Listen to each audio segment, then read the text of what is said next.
Have you ever yelled at your phone? The question isn't, Beth.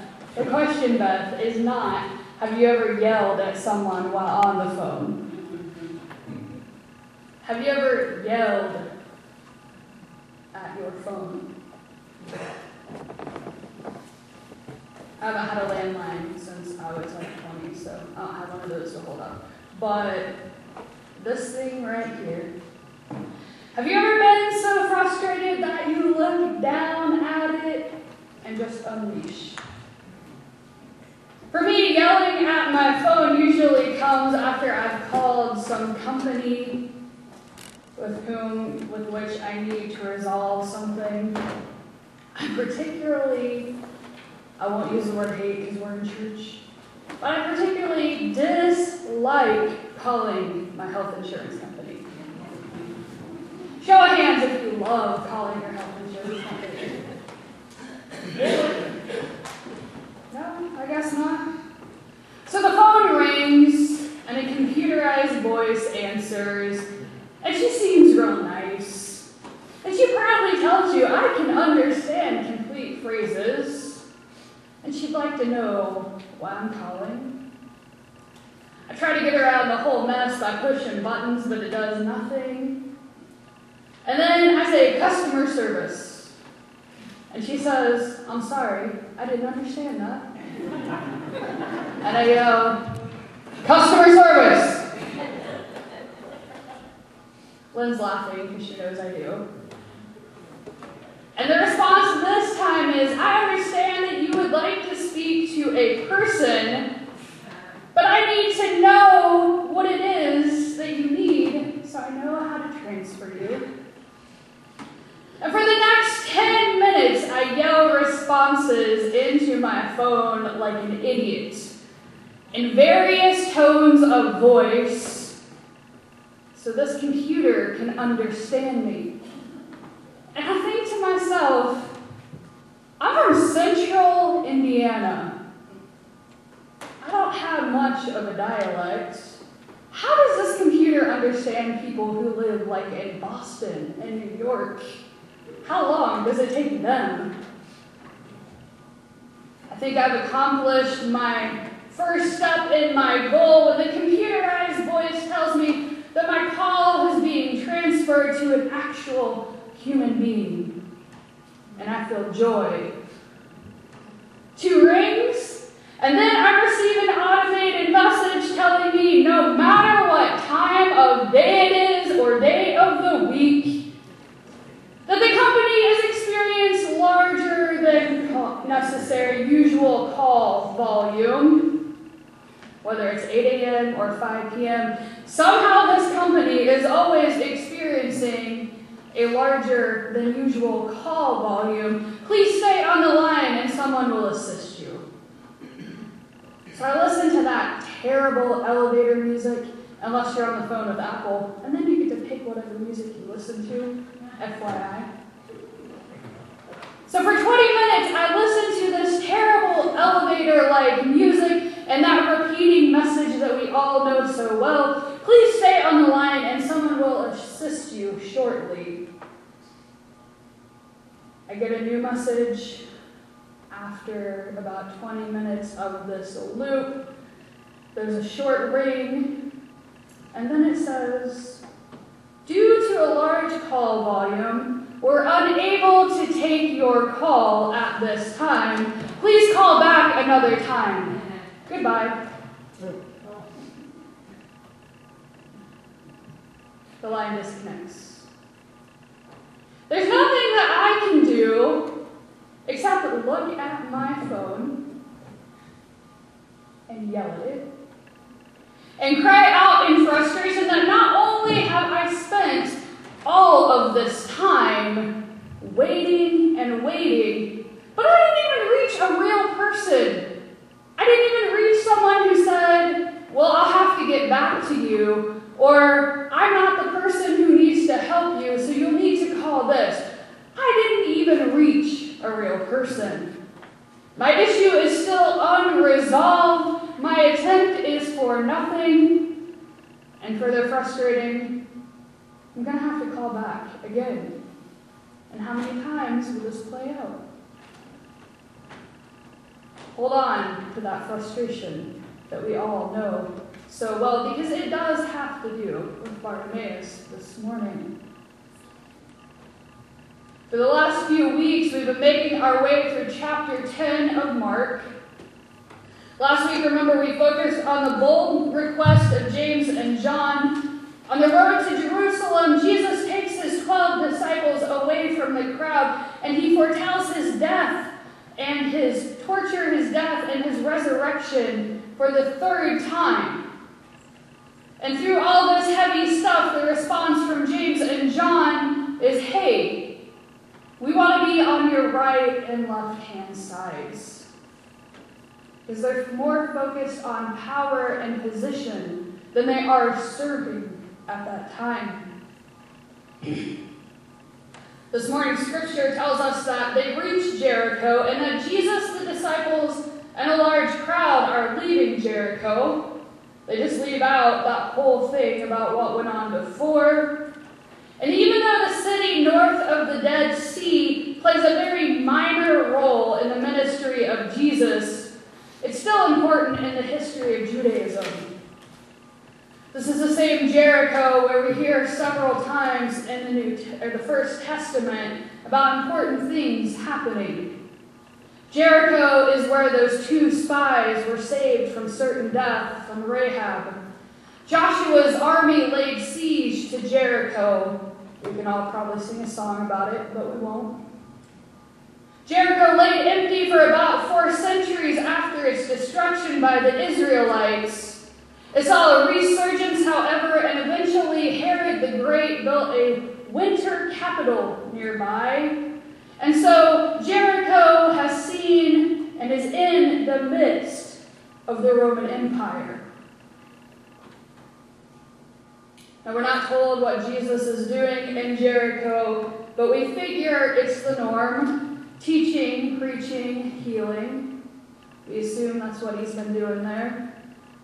And as Jesus is leaving the city, Bartimaeus, son of Timaeus, a blind beggar, is sitting by the roadside. Bartimaeus. Bar meaning son in Aramaic. So literally his name translates to son of Timaeus. Your son's named after you, right, Charlie? Yes.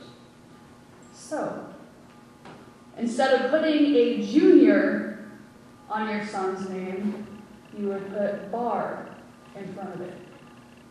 Tell your husband that we changed his name during church. That's what happens. Don't get excited. He'll roll with it. So Bartimaeus is on the side of the road begging for whatever people will share with him, whatever they'll give him, because he has no way to work. He has no way to make a living. He has no way to even acquire food.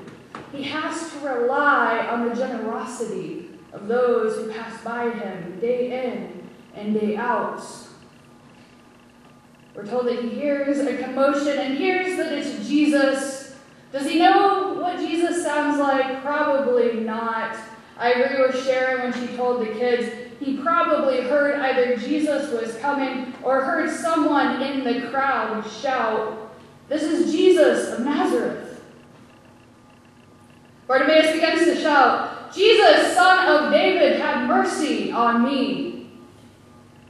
And we can assume this man is Jewish because he refers to Jesus as the son of David. He puts him into his Jewish genealogy. We're told that many people tell him to be quiet, but this guy doesn't take orders very well from those around him. And so when they tell him to be quiet, he screams louder. He cries out, "Son of David, have mercy on me." We're told that Jesus comes to a stop and he stands still. And he tells those around him to tell the blind man to come over. And they say to the man, "Take heart, get up, he is calling you." Bartimaeus throws off his cloak and he goes to Jesus. And even though we know that Jesus already knows what the man wants, what the man needs. He asks anyway, because the asking is important. What do you want me to do for you? Straight to the point. Tell me what it is you need. Bartimaeus says, my teacher, let me see again. Notice his wording. Let me see again. So now we know, because he uses the word again, that at one point Bartimaeus had sight. We don't know how old he is. We don't know how long he's been blind or why, whether it's a disease or maybe he had some sort of accident. But what we do know is that he uses the word again. And so at one point, he had sight. My teacher. Not Jesus. He doesn't call him Jesus. He doesn't call him Jesus of Nazareth. He makes it a point to say, my teacher. The one I trust and in whom I believe. Let me see again. My teacher, I need a healing. Jesus simply says to him, go. Your faith has made you well. And his sight is immediately restored, and he follows Jesus. So think about this. We're told that there's a large crowd around Jesus. That these people you know are loud. Yet Jesus hears this one man over the whole crowd. Think about that. Once this man hears that it's Jesus, he starts crying out to be heard. He doesn't care what other people are doing. He doesn't care that other people are telling him to stop yelling. He gets louder. His faith that Jesus can help him propels him to be louder. It encourages him on, and he needs to get the attention of Jesus. Bartimaeus is determined that, unlike me, unlike us when we call our insurance company, that he'll actually get through. That is his starting point. He will get a positive response. His crying out won't be in vain. And even though I can call my insurance company back tomorrow, and we'll have to, and probably the day after that, and the day after that, and the day after that, until I reach someone, Bartimaeus knows that he doesn't have a cell phone, that there's no way he's going to be able to reach Jesus after this moment in time. He can't just say, hey, Jesus, come back to Jericho. Jesus is here in the now. This is his one shot. Jesus is close enough that Bartimaeus can yell out, and so he does just that. There's no harm in trying when it's anchored in faith. Crying out. We hear a lot of crying out. Wars, oppression, racism, injury, illness. As we were leaving Louisville the other day, a news blurb came across my phone saying that a man had decided that his racism should trump his humanity, and he shot people in a Kroger. Yesterday, a man, as Susie reminded us, walked into a synagogue in Pittsburgh and killed people while they were holding services, while a baby was being dedicated, while there was a bris going on. People killed, people injured. A sacred house of worship violated, lives lost because of someone's hatred. And as we watched the news last night, we saw and we heard people crying out in grief and in suffering, chaos. Since 2016, a famine has been ongoing in Yemen, and if you haven't heard about Yemen, you should look it up. The famine started during the Yemeni Civil War, which is still an ongoing conflict. Over 17 million of Yemen's population is at risk. 3.3 million children suffering from acute malnutrition. Children crying out because there isn't just a shortage of food. Families don't just have to ration. In most cases, there's no food at all. A country on the brink of the worst famine in living history. Last night I sat and I thought about the last few weeks. Endless news cycles. Disgusting and terrible rhetoric from all, I repeat, all sides politically. Bombs in the mail, people without enough or nothing to eat, homelessness, people dying, and on and on and on. And I asked myself, where is the good news? Because honestly, I feel like I need some good news. And I realized that the good news is right here in this morning's scripture. Healing. Bartimaeus asked for a healing and Jesus gave it to him. Our world is in desperate need of a healing. Now I know my gifts, and I know that I've never healed someone's blindness. That's not my calling. God hasn't called me to do that, but what I've learned from following Jesus is that I can help heal people in other ways. We can help heal people in other ways. Sometimes someone's healing consists of just having someone else sit with them and listen to them, to do away with the loneliness, just to be heard, like Bartimaeus.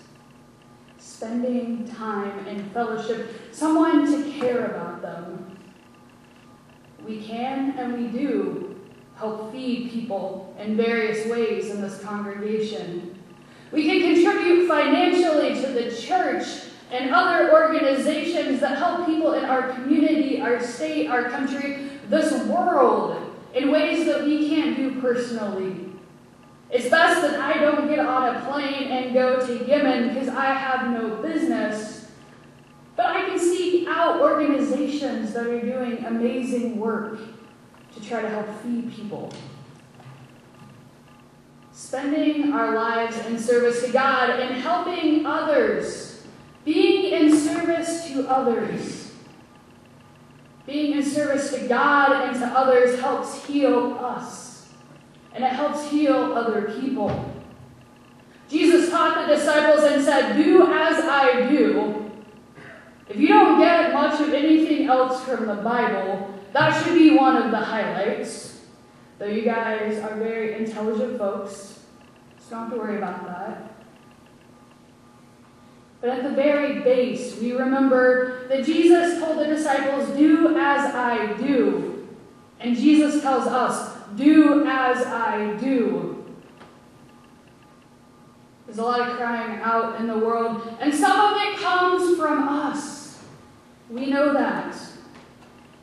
But we can be assured that God hears those cries. That the good news, in fact, is that we have a listening God, even when we think we don't have a listening God, even when we don't understand exactly what it is that God is doing. While we cry out to God to heal us, let us be mindful that God often sends people to help that healing occur. Be open to the help and presence of others. Also, listen to the cries of our fellow human beings. Let us be the good news. Let us help the healing in ways that we can. That's important. Know how you can't, but help in the ways that we can, in the ways that God calls us to do so. The hands and feet of Christ in the world. Love in the world. And for the healings we know we're not called to help with, may we be in constant prayer and know that God is moving or intending to move in ways that we can't see, in the world, in our own lives, in the lives of others. There's a lot of crying out. But the good news this morning is that we have a listening and loving God, and Jesus has equipped us for all kinds of ministry to heal. This ends this morning's word. Thanks be to God. There's one.